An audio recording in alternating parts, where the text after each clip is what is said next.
Well, hey there, idiots. Welcome back to Observed. In today's video, we're going to be analyzing the nonverbal communication again of ex-Special Agent Brian Higgins in regards to the Karen Reed case and trial. More on that in just a second. Let's go ahead and roll the intro first.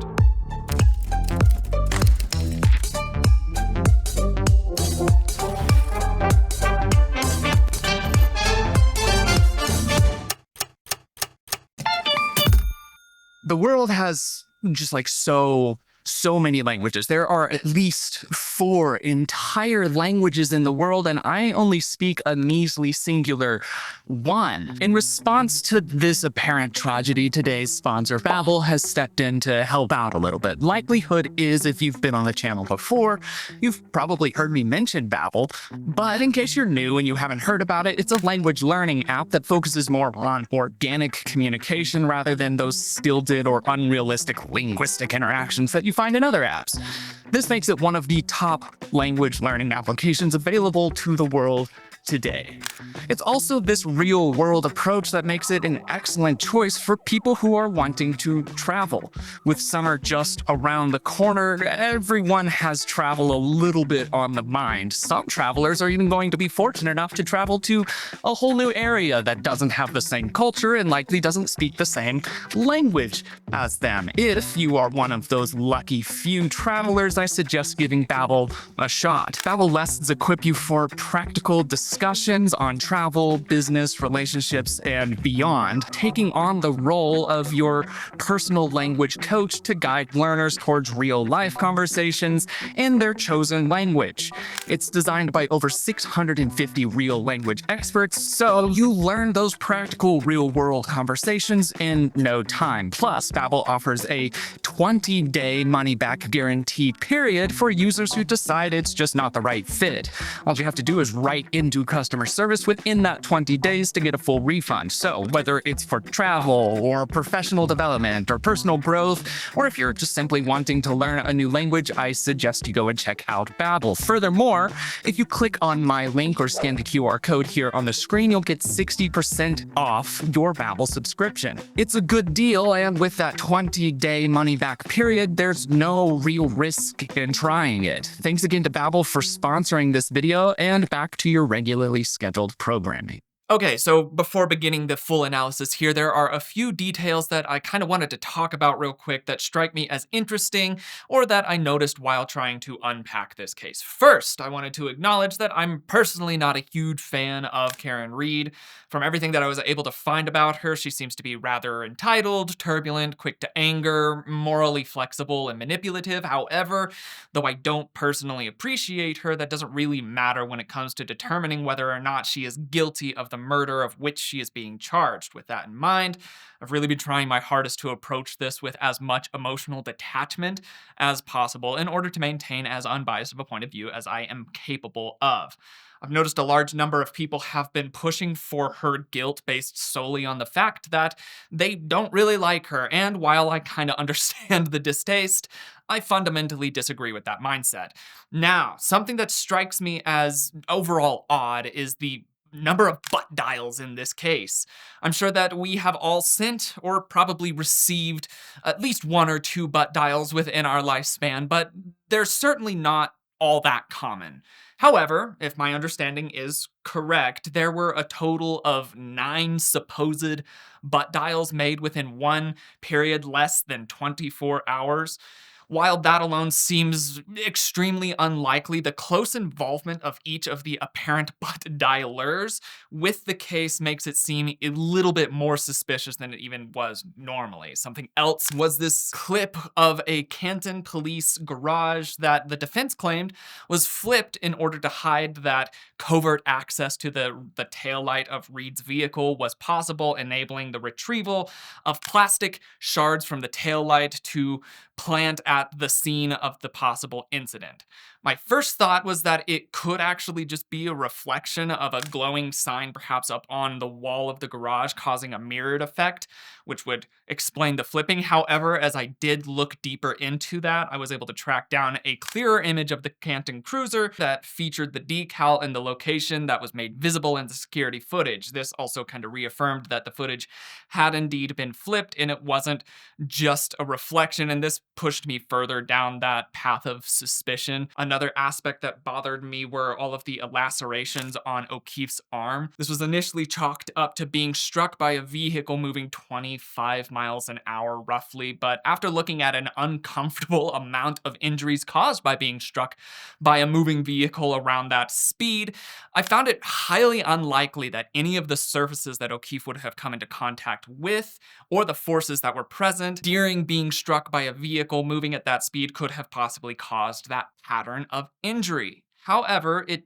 does seem to very closely match the pattern of injuries found during a dog attack. Suspiciously, on that note, Brian Albert, the owner of the house in front of which O'Keefe was located, inexplicably got rid of his German Shepherd dog of 7 years shortly after the case around O'Keefe's death began unfolding, again pushing me towards curiosity and suspicion. I also find it fairly curious how specifically involved the law enforcement friends group is with this case.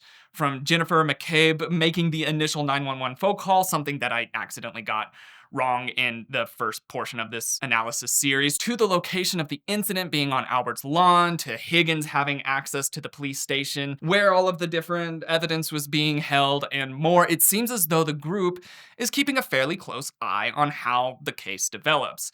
This could obviously be explained away by their relationships to O'Keefe and Reed and being in close contact with them. However, it also does fit the potential classic situation of culprits of a crime or incident staying close to the case in order to monitor it and also to attempt to control information around it. And these are only a few of the blaring questions and issues that I have surrounding the case, and I'm sure that there are only going to be more questions and other questions that I've missed and more details that add even more confusion and muddiness. With that in mind, I'm stuck again relying more so on the nonverbal communication present to help clarify everything. While it's still limited in its application, being able to decode the body language presented helps to add a little bit of context to what's being said, especially as everyone, while sworn to authenticity under oath, seems to have a different narrative to present.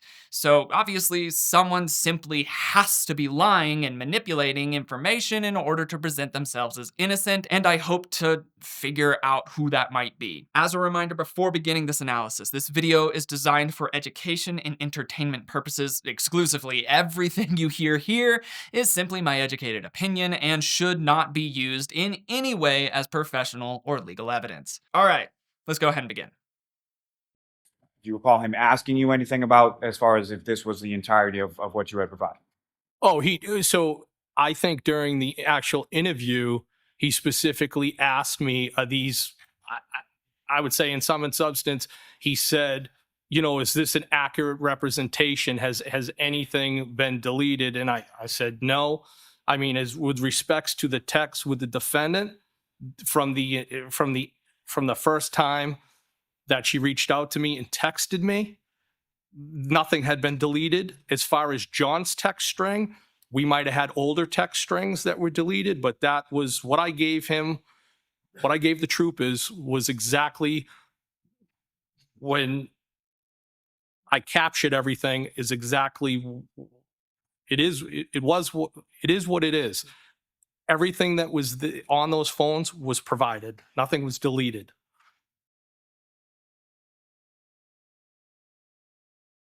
This is in relation, again, to the collection of texts that Higgins presented to law enforcement in regards to him and Reed and O'Keefe and all of that. So if you've watched the first video, we established a bit of a baseline for Higgins, and this strays from that baseline. In his baseline, he actually tends to shake his head pretty broadly, do some pretty loose shrugs in there, perhaps some palms upward gestures as he's trying to recollect and present things in a nonchalant way is what it seems to be non-verbally interpreted as.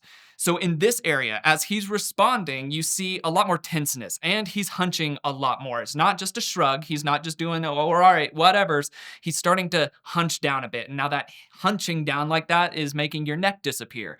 That is an indicator of defensiveness. Evolutionarily speaking, the areas of your neck and your torso here, these are all vulnerable areas. So as you're feeling defensive, you are ingrained to protect those areas. It could be a crossing of the arms. It could be a hunching down. It could be closing in on yourself. What have you, you want to protect the areas of you that are vulnerable. In the past, this was due to physical threat. As an animal is attacking or an opposing tribe or what have you, a physical threat is attacking you, you need to protect.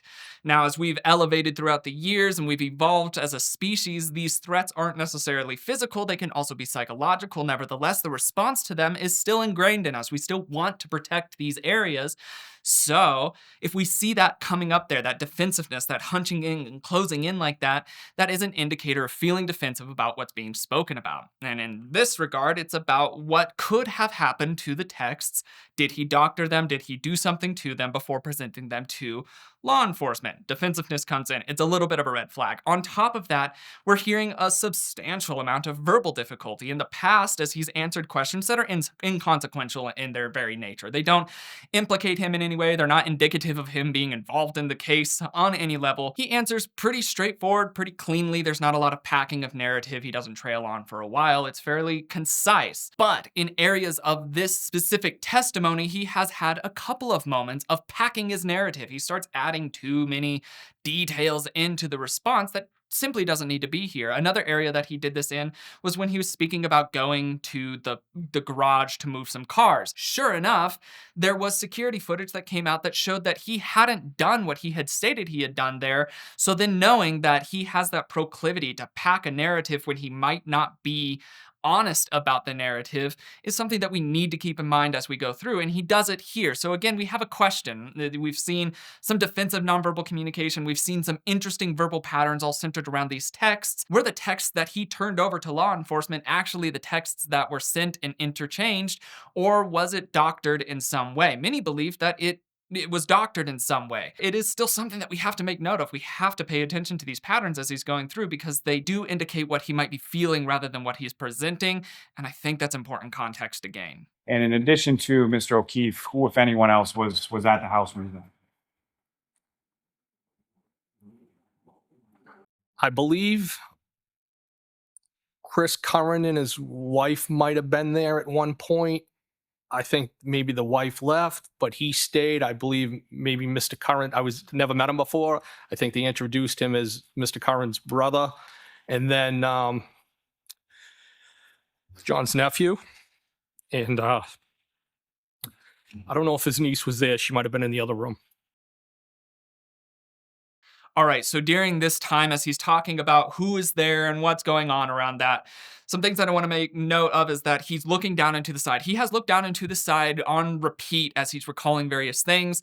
And I mentioned in the prior video, I don't use the formula of directional IQs, and that's the concept of if you look in a certain field or region in your field of view, that means that you're either concocting a fake memory or you're really recollecting a genuine one. And since that has not been proven to be universal, I don't rely on it regularly, and I could not actually establish it for him individually, so I'm not relying on it at all from here. However, what has been shown as a pattern behaviorally for it seems a universal is that when people are recollecting something, the likelihood of them breaking eye contact and perhaps lightly narrowing their eyes increases dramatically. So the fact that he does that there, it does push me to believe that he's genuinely trying to recollect the people that may have been at the house at the time.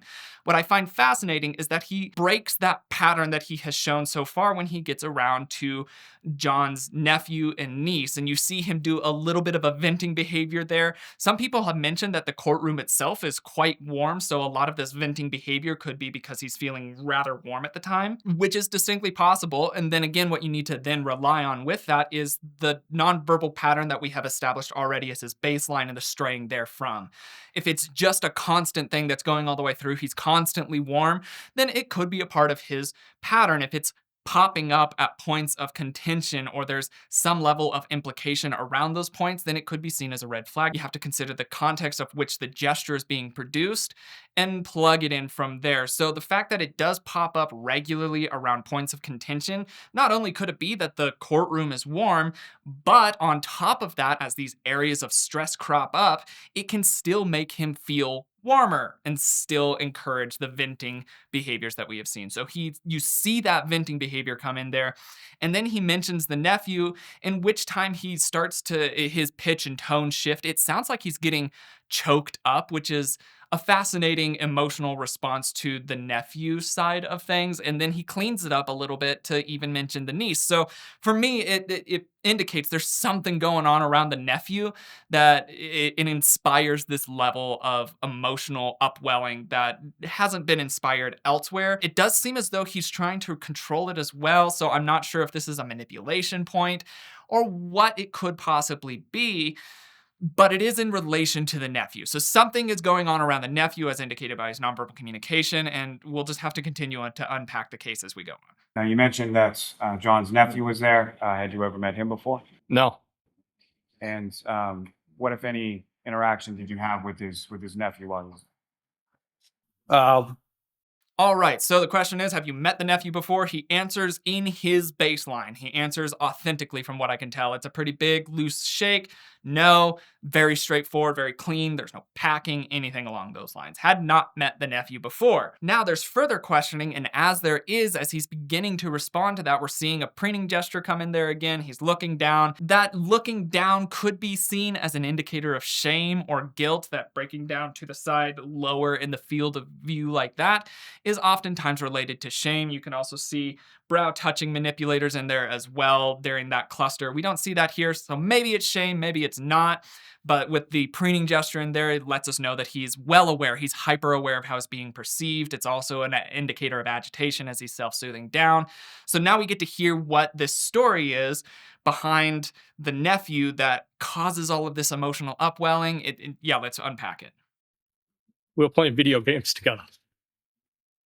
And so the text, if I could direct your attention back to the text communications before you with Mr. O'Keefe on that last page.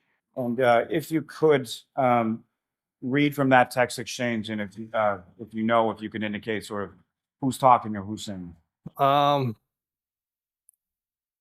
It says TF, hurting like this in 10 years. Haha. I'm not sure. I'm not sure who's saying that. Not sure who's hurting and who's saying haha. Well, I know I was definitely hurting that morning. But I'm not sure who was saying that. And what, if any, other? Gonna go ahead and make note of the fact that he's having difficulty reading this, and this isn't something that's specific to him. Even the judge, extrinsic of what I've added here, does mention, like, yeah, this was fairly confusing. They had to readmit this form of text in a way that was more legible. So however he's reading it here, it does seem as though it's just difficult to decipher who's saying what, not because of guilt or implication, just the formatting side of things itself. Just wanted to make note of that as we're going through. Any other communication is there later on in the same chain? All right, I see John. Was it necessary to introduce Hennessy XO? Was I really playing video games? That would have been me. And then it says, I blame Karen. Yup. And then I said, please tell me I didn't break your nephew's video game. If I did, I'll replace it. Did I throw a controller or some shit? And then it says, I don't think so. WTF, I'm hurting. How can you guys not be still in bed? Is that the end of that And then to the conversation? it appears to be, yeah. Yes. All right, so throughout that, this is one of these points where Higgins's alcoholism comes back into play and highlights some of the behavioral issues around that. So introducing in hard liquor, I can't believe that. Did I play video games? So he's lost his memory during this time. And he said, did I break the video game? Did I throw a controller? Did I do anything? The response to that is, I don't think so. So obviously something did happen. Otherwise, the answer to that would be cold, hard, absolute no. No, you didn't do that. Not even a question. The I don't think so puts it into question. And so we do know, based off of Higginson's own report here, that he has a tendency to possibly black out or lose memory when drinking pretty heavily. And also he can be fairly aggressive with things if the chance of throwing a controller and breaking a video game system is even a concept or possibility of things. And then the people that he was in the presence of were children. It was a nephew at the time, which I've heard some people say that he was around 9 or so. So it's a young child at the time. blackout drunk, possibly aggressive. It throws into question just how well of a handle Higgins has on his own behavior, especially when drinking. And drinking is very prevalent in his lifestyle, as we've already talked about before. So now this is that instance of where we're having to question what sort of control does he have. And this is all important because if O'Keefe went in to the house into 34 Fairview and there was some sort of spat about Karen between Keefe and Higgins, if Higgins was drinking, he does have the proclivity, as stated by his very own word of mouth here, he has the proclivity to possible lashing out of violence and in an illogical way. And if that's the case, if he lashed out towards O'Keefe, then another thing to be noted is that Brian Albert, the owner of the house, had a German Shepherd dog, and if the dog was lightly reactive, even lightly, and there was a fight that broke out, the likelihood of a dog getting involved into that situation increases. Perhaps it got involved as well, which would explain the lacerations on O'Keefe's arm. So this is starting to kind of piece together a different narrative than what's been presented by the prosecution, and it's not pushing towards Karen's guilt in this. Now, obviously, again, there's so much more evidence than what the public is even able to access. So there are things that I'm going to be missing here, but from what I have available, things are seeming to start to fall into place a little bit here. Let's continue. Yes. And as you were going out, again, I'm sorry, what happened? The defendant kissed me, And how did she kiss you? not like a friend. Lip to lip, is that fair to say? Yes. Like a romantic kiss. That's the way I interpreted it. All right. So in that area, we see again synchronized nonverbal communication. It's very straightforward questions. They're very straightforward answers. There's no packing of narrative. He doesn't go and talk about what everybody's wearing or where they were or how the temperature was or whatever. We've seen these points of having packed narratives that are red flags. In this area, it's not. He seems to be fairly synchronized, fairly confident. There's not any wishy-washiness non-verbally that pushes me away from his authenticity. I do believe him at this point. I believe that he was kissed by Reed at this point, and it was not in a way that was just like a peck on the cheek or something along those lines of friends saying goodbye, anything along those lines. That seems to be synchronized non-verbally, and it gives us, again, a contrast of a genuine, authentic recollection as opposed to these other areas where it's much more questionable. You later changed your mind and ultimately decided to go to the waterfall. You finished whatever you're eating or drinking and decided to go over to the waterfall, right? Yes, because I'm always saying I'm going to show up and then I kind of do the Irish exit. So I decided it was a long day. It was an emotional day, and I decided to join them. Did you drive your vehicle over there Yes, I did. after having as many as 4 whiskeys? Yes. All right, so this is the instance of where O'Keefe's questionable or flexible morals come into play here. His decision-making might be a little bit flawed, as he has had no less than 4 whiskey-based drinks. He liked rum and cokes, things like that. Whiskey-based drinks, and then he decided to drive his vehicle to another location to drink even more alcohol on top of that. Ergo, driving while under the influence of alcohol, which again is just another area where we have to understand the context and character of each of these different people in regards to the case, because every bit of this data is important as we're trying to understand what their motives may have been. She actually positioned herself away from you at the other end of the table on the opposite side in the corner. Isn't that right? I don't know where she was all night. No, Did I that don't know. upset you that she ignored you or didn't pay attention to you? I did not feel ignored and didn't upset me at all. But it bothered you enough to send her a text, didn't it? No, it was a flirtatious text. It was just, that was it. It bothered you enough. Higgins is becoming very defensive in this area, centered around his agitation or possible feelings of conflict in regards to Reed. He has a lot of shrugging both with his shoulders and mouth shrugs as well. He also has some leaning back. He is hunching his shoulders in, reducing the area of his neck that's visible. We're seeing the furrowing and lowering of the eyebrows. All of this is indicating to me that there's some defensiveness in regards to this line of questioning. And along with that, his verbal cadence falls apart a little bit, which that has been a reliable pattern in the past of him having verbal difficulty in regards to things that he's saying being possibly implicative of his involvement or something being manipulated in that area. So seeing that come out here again, it's just another red flag. He is showing this defensiveness in regards to his emotional state regarding Reed. And all of this is important because if he was emotionally inflamed and he lashed out to O'Keefe, it sets everything off. So again, we're just gathering information about his character and behavior as we're going through. Enough to send her a text that said, with 6 M's behind it, Okay. and well, correct? Well, it wasn't like that. It was, well, that's it. Just well, like a well in the ground. I think you know what I mean. Yeah, I think you do too, sir. You meant, well, when are you gonna pay attention to me? No, that's not correct. Well, why are you ignoring me? It's not correct. Well, am I chopped liver? Objection. All right, that's sustained. Mr. Jackson, let's move on.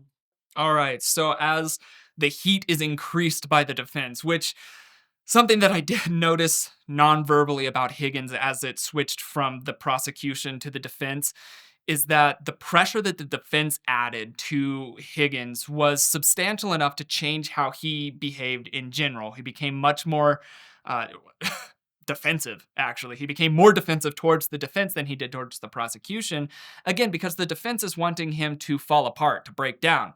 And so as the defense is adding this pressure in, it's causing him to fall apart, but it's also causing him to throw up some more nonverbal walls and to become a little bit more abrasive in conflicting with what's being said here. He wants to push against it, which can lead to some muddiness non-verbally. So even though the defense is trying to get him to crack, non-verbally speaking, it could have hindered a little bit more of an accurate read.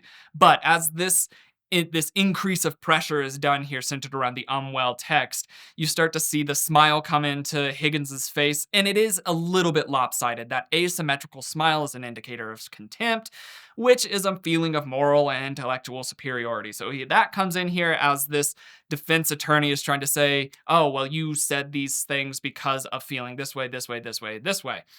As he's saying those verbal things, he has the no, I did not, that's not correct, and all of that, but the contempt comes in there. And then at the end, where there is an objection raised, you could see him do another preening gesture and reposturing that we have seen on repeat. This could be an indicator of relief. It is a self-soothing gesture. And so to see that pop up there, we have to ask questions. Again, why is there that level of agitation centered around that? It is a fairly implicative and pressuring line of questioning that's being presented there. And again, that's where it's problematic from the defense's side that they laid on the heat so heavy, because it would encourage defensive nonverbal communication regardless of whether or not they're guilty. It's a little bit muddied here, but it is still stuff that we have to make note of and still contrast it to the baseline that we've established. You were asked the question, quote, did that male come inside the house? You answered, I believe he did. Question, so you saw someone else come? Answer, somebody else. Yes, correct? Yes, but I also said that I wasn't paying attention. I realize that you want to explain your answer. I've asked you a very simple question. Was that your So I have mixed relationship with the finger pointing gesture. Finger pointing gesture is usually a dominating gesture. If you see somebody pointing at somebody, it's not usually done out of a level playing field. It's I have information that I'm going to direct towards you, a lesser knowing person. So it's this level of superiority that's implemented in there. It's a dominating gesture. It's very rare to see the finger point come out when it's not in relation to that speaking down to somebody or making a point or in domination in some form. So the fact that he has that there, he's coming out there and he's like, yeah, but with that, then it does push me to believe that he's trying to take that leg up just a hair there. It's not implicative of him in any way, but it is still more nonverbal communication to make note of as we're going through this. And he is trying to make excuses for things. Understandably, context is important, and the defense is trying to, again, make it to where he answers a question in only one way or another without that context, which can be misleading. But again, it is simply information to be added to our understanding of how he behaves. Was that your testimony in front of another proceeding? Yes, it was. Another proceeding, which you were under oath. Yes, it was. Okay. You also said that you only remember seeing that person come in briefly. And it looked like he was having a conversation with the two girls. Manipulator, And reposturing and self-preening comes in there again. Those have come up only and exclusively at points of contention of either implicative or indicative information has that cluster come up there. So the fact that that came up there, again, it raises a red flag. Why does it come up here? More information gathered. The two girls, briefly, correct? Yes. You were asked how long was the person in there roughly, and you said it was quick. Less than a couple of minutes. I mean, it was quick, correct? Yes. Mr. Higgins, you weren't actually at Canton PD to do administrative work at 1:30 in the morning, were you? I was moving the vehicles. I'm sure it's on video. Oh, we'll talk about the video in just a second. Okay, so the video that's being referenced, this jumps around a fair bit, which even the questioning, everything, it jumped around a lot within the testimony itself. But back around to him moving the vehicles at Canton PD, and he says, oh, the videos will come in here, and then they say, we'll talk about the videos in a second. And then after that, he does the same manipulator, reposturing, self-soothing, preening gesture that he's done in multiple other areas of, again, implicative or indicative points of the questioning. So the fact that it comes out there again is another red flag. What went on around the parking of the vehicles, and from my understanding, there is footage showing that he did not do what he stated he was doing there at that time, as shown by the security footage that he himself tries to bring up, which is a fascinating thing for him to have done. Perhaps he was hoping that there wasn't any indicators of him doing something other than what he had claimed, something along those lines. But the response of, oh, we'll talk about the footage in a second, causes him to do that cluster that we just mentioned a little bit ago. It's more fascinating information.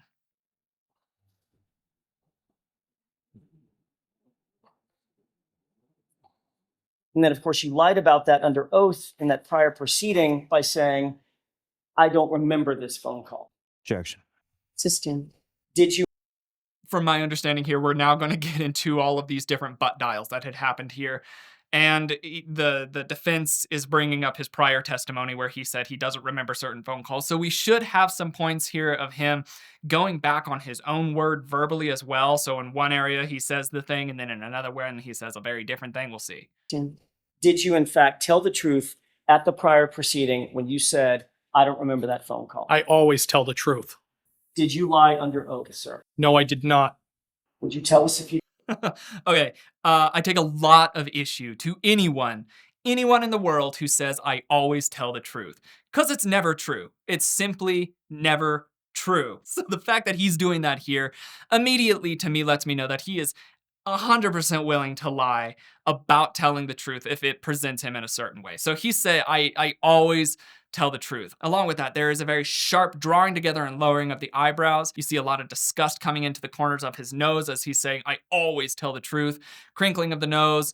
All of this is centered around agitation in regards to anger, frustration, and aggression. And so this very overt play acted side of things is fascinating to me. It's a break from his nonverbal baseline elsewhere. He hasn't shown this aggression anywhere else. So to me, why is this aggression popping up in here, Higgins? Unless you have something to compensate for, and then verbally and logically speaking, it is literally impossible for you to always tell the truth. Period. Then afterwards, he has a pretty substantial desynchronization point where he says, no, I did not, in regards to did you lie under oath? He nods, no, I did not. No, I did not. And then you also hear the confidence behind his voice fall off a little bit when he reaches not. No, I did not. And so that fall off at the end there, the desynchronization point, the pop in his aggressive nonverbal communication, the statement that cannot logically possibly be true is a huge red flag in this area, which, as somebody who is trying to pay attention to their behavioral patterns, this pushes me towards much more suspicion of him. If he's willing to lie about these things in such an overt way, and he's backing it up with aggression, frustration, anger, what have you, not a great look for him in this specific regard. I did not. Would you tell us if you did? Objection, Your Honor. Sustained. And And then in the questioning of, would you tell us if you did, he has a very substantial contempt smile come in there. You also see him laugh a little bit, eyebrows still drawn together and lowered. This is all aggression, contempt, feeling morally or intellectually superior, laughing, the eyes narrowing could be an indicator of scorn. He's trying to play act disgust towards this concept of him possibly lying about stuff, which we've seen. He's already done it. He's already done it a few times of him overtly lying about things. So this overt response to him being accused of possibly lying about things is an indicator of compensation in my eyes. There's still more to go through. Were you getting any information from Canton PD? No, I wasn't.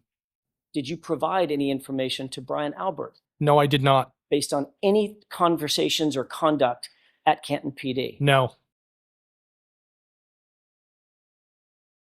But you were, in fact, on the phone with all of those interested parties throughout the day, you'll agree. I was Answer that. okay. There's Yes, no Your Honor. objection. You I would. Yes, they're friends, and I was on the phone with them. Yes. And sir, you were not on duty that day, correct? No, You are not a Canton police officer, correct? that's correct. You were not assigned to this investigation in any formal capacity, were you? I was not. As a matter of fact, you're a witness in a homicide investigation. That's your only role in this, correct? That's correct, but they're still my friends. And Yes. yet you're still having conversations with Kevin Albert at Canton PD while you're at Canton PD, correct? Not about this. What I noted about this is that in the first half of the questioning, the answers were desynchronized with his nonverbal communications. As he said positives, they were no shakes. As he said negatives, they were positive nods.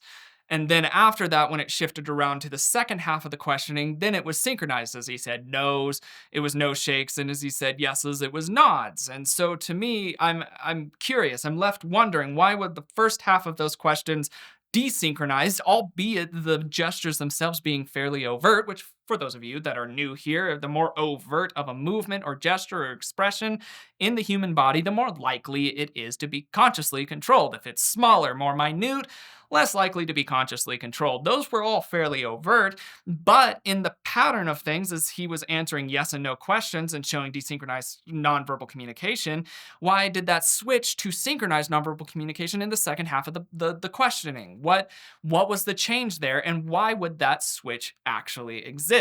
It leads me to ask questions about the first half of that, which again, those are the more implicative questions there. It doesn't paint him out in a great light here, but this one's a much more subtle one, and it's a lower level red flag. It's not a hard, fast fact here, so it's just something, again, to log into the back of our mind.